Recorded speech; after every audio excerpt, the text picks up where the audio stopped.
వాగర్ధావివ సంపృక్తౌ వాగర్ధ ప్రతిపత్తయే జగతః పితరౌ వందే పార్వతీ పరమేశ్వరౌ. ఈరోజు మనం వామదేవ మహర్షి గురించి తెలుసుకుందాం. బృహదారణ్యక ఐతిరేయ ఉపనిషత్తుల ప్రకారం వామదేవుని తండ్రి గౌతమ మహర్షి అని తెలుస్తోంది. కానీ ఏ గ్రంథములోనూ వామదేవుని తల్లిదండ్రుల గురించిన విషయాలు లేవు. అంగీరసనకు స్వరాట్టుకు వామదేవ మహర్షి మరియు గౌతముడు కుమారులు. ఆయన ఆత్మజ్ఞాని, ఆత్మను ఉపాసించి అమృతత్వమును సాధించి ఎందరికో ఆదర్శప్రాయుడయ్యాడు. రథంతర కల్పమునందు మహాముని అయిన వామదేవుడు తల్లి గర్భము నుండి బయటకు రాగానే శివతత్వ జ్ఞానులలో సర్వశ్రేష్ఠుడు అని తలచబడ్డాడు. ఆయనకు వేదములు, ఆగమములు, పురాణములు, మిగిలిన సకల శాస్త్రముల తాత్విక అర్థములు తెలిసినవాడు. అన్ని జీవుల యొక్క జన్మ కర్మల జ్ఞానము బాగా తెలుసు. అపర శంకరునుల భస్మము చేత ఆయన అంగములన్నీ ఉజ్వలంగా కనిపిస్తున్నాయి. ఆయన ఎవరి ఆశ్రమమునందు లేనివాడు, ఏ వస్తువునందు కోరిక లేనివాడు అయి తన చిత్తమును పరబ్రహ్మ పరమాత్మ యందే లగ్నం చేసి అన్ని చోట్ల తిరుగుతూ సుమేరు పర్వత దక్షిణ శిఖరమునందున్న కుమార పర్వతమునకు ఆనందంతో ప్రవేశించాడు. అచట జ్ఞానమయి శక్తి అయిన స్కందుడు కనిపించాడు.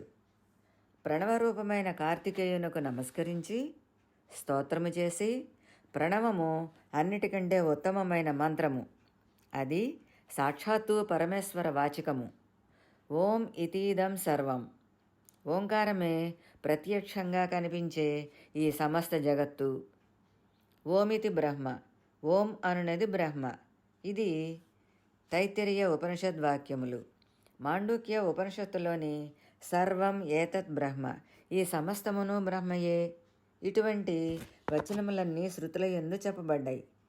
ఈ విధంగా సమిష్టి వ్యష్టి భావముతో సకల పదార్థములు ప్రణవమునకు అర్థములే.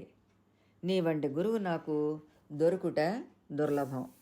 నన్ను అనుగ్రహించి ప్రణవోపాసన విధానమును అనుగ్రహించమని కోరాడు. అప్పుడు స్కందుడు, వామదేవా, మీరు భగవంతుడగు శివునకు అత్యంత గొప్ప భక్తులు, శివతత్వజ్ఞానులు అందరిలోనూ శ్రేష్ఠులు. ఆ పరమేశ్వరుడే సగుణుడు, నిర్గుణుడు అని త్రిదేవులకు జనకుడు. పరబ్రహ్మ పరమాత్మ ప్రణవార్థము సాక్షాత్తు శివుడే. హృదయాకాశమున విరాజమానుడైన వాడు ఈశానాది 5 మంత్రములు కలిసినది ఆయన శరీరమే. ఆ స్వామి 5 ముఖములు, 10 భుజములు, 15 నేత్రములు కలవాడు. ఈశాన మంత్రము ఆయన మస్తకము, తత్పురుష మంత్రము ఆయన ముఖము, అఘోర మంత్రము హృదయము, వామదేవ మంత్రము గుహ్య ప్రదేశము, సద్యోజాత మంత్రము ఆయన పాదములు. ఇలా పంచమంత్ర స్వరూపుడైన పరమాత్మ సాకార నిరాకార స్వరూపుడు. ఆయన వామభాగమునందు మనోన్మని అను పేరుతో తన శక్తితో హృదయ కమలము ద్వారా సర్వజ్ఞత మొదలైన 6 శక్తులు విభూషితములై ఉన్నాయి. పరబ్రహ్మ పరమాత్మ సత్ చిత్ ఆనంద స్వరూపుడు అని శృతులు చెప్తున్నాయి.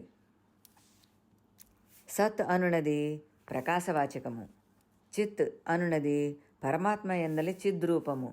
ఈ రెండును జగత్తు యొక్క కారణభావమును పొందియుండును.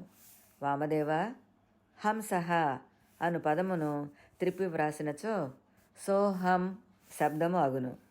ఈ సోహం పదము నుండి సకార హకారములు అనే వ్యంజనములను త్యజించినచో స్థూలముగా ఓం శబ్దము మిగులుతుంది.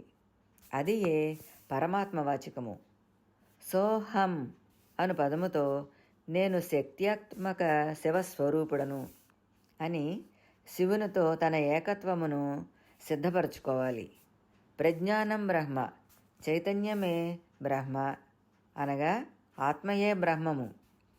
ఓం ఇతీదం సర్వం, ప్రత్యక్షముగా కనిపించు సమస్త జగత్తు ఓంకారము. శివ శక్తి సంయోగమే పరమాత్మ. శివుని నుండి ఇచ్ఛాశక్తి, దాని నుండి జ్ఞానశక్తి, దాని నుండి క్రియాశక్తి, వీటి అన్నిటి నుండి కళలు ఉత్పన్నం అయ్యాయి. చిచ్చక్తి నుండి నాదము, ఆనందశక్తి నుండి బిందువు, ఇచ్ఛాశక్తితో మకారము, జ్ఞానశక్తితో అకారము ఉత్పన్నం అయ్యాయి అని ప్రణవం యొక్క ప్రాదుర్భావమును తెలిపాడు. ఈశాన, తత్పురుష, అఘోర, వామదేవ, సద్యోజాతులు పంచబ్రహ్మలు. శివోహమస్మి, నేను శివుడను అని భావన చేసినవాడు శివస్వరూపుడు అవుతాడు. ఈ విధంగా వామదేవునకు దివ్యజ్ఞాన దాత, గురువు, దేవేశ్వరుడు అయిన స్కందుడు ప్రణవార్థమును ఉపదేశించి దీనిని అడిగిన వారికి తెలిపి లోక కళ్యాణమునకు సహకరించమని చెప్పి స్కందుడు కైలాసమునకు వెళ్ళాడు. స్కందుని అనుమతితో వామదేవుడు పార్వతీ పరమేశ్వరులను దర్శించే తలంపుతో తాను కూడా కైలాస పర్వతం చేరుకుని శివపార్వతులను దర్శించి వారికి నమస్కరించి స్తుతించి చాలా కాలం అక్కడే ఉండిపోయాడు. ఒకనాడు శివపంచాక్షరి మంత్రం జపిస్తూ వామదేవుడు భూలోకమంతా తిరుగుతూ క్రౌంచ అరణ్యం చేరాడు. ఆ అడవిలో ఒక భయంకరమైన ఆకారంతో ఆకలితో ఉన్న రాక్షసుడు వామదేవునిపై పడి భక్షించడానికి ప్రయత్నించాడు. కానీ విచిత్రంగా వామదేవుని శరీరము ఆ రాక్షసునికి తగలగానే దైవత్వమును పొందినవాడై, నన్ను క్షమించండి, నేను చాలా పాపాత్ముడను, నా ఆకలి బాధ వల్ల మిమ్మల్ని మింగాలి అని ప్రయత్నించాను, నన్ను కరుణించండి అని ప్రార్థించిన ఆ రాక్షసుని నీవెవరు, నీ కథేమిటి చెప్పమని అడిగాడు. ఆ రాక్షసుడు తన కథను ఇలా చెప్పసాగాడు. నేను ఒక యవన రాజును, ఎందరో స్త్రీలను చెరపట్టి పాడు చేసిన వాడును. కొంతకాలమునకు రోగముతో మరణించాను. అక్కడ నరకయాతనలు అనుభవించి నానా రకాల జంతువులుగా జన్మించి నేడు ఈ రాక్షస జన్మను ఎత్తాను. పాపాత్ముడనైన నన్ను కరుణించు అని వామదేవ మహర్షిని వేడుకున్నాడు. ఆ మహర్షి ఆ రాక్షసుని కథను విని, ఓ రాక్షసుడా, నీవు శివుని విభూతి ధరించు, నీకు ఈ రూపం పోయి దివ్యత్వం కలుగుతుంది అని చెప్పి తన వద్ద ఉన్న విభూతిని ఆయనకు ఇవ్వగా అది తన శరీరమును తాకినంతనే దివ్యత్వం ప్రాప్తించి వామదేవుని కీర్తించి వెళ్ళిపోయాడు. ఈ విషయములు మనకు శివపురాణం వల్ల తెలుస్తున్నాయి. పూర్వకాలమున నృగుడు అను మహారాజు వేట కోసం అడవికి వెళ్ళి జంతువులను వేటాడి అలసి ఉన్న సమయంలో ఆయనకు ఒక శరభ మృగము కనిపించింది. దాన్ని వెంటపడినా అది దొరకలేదు.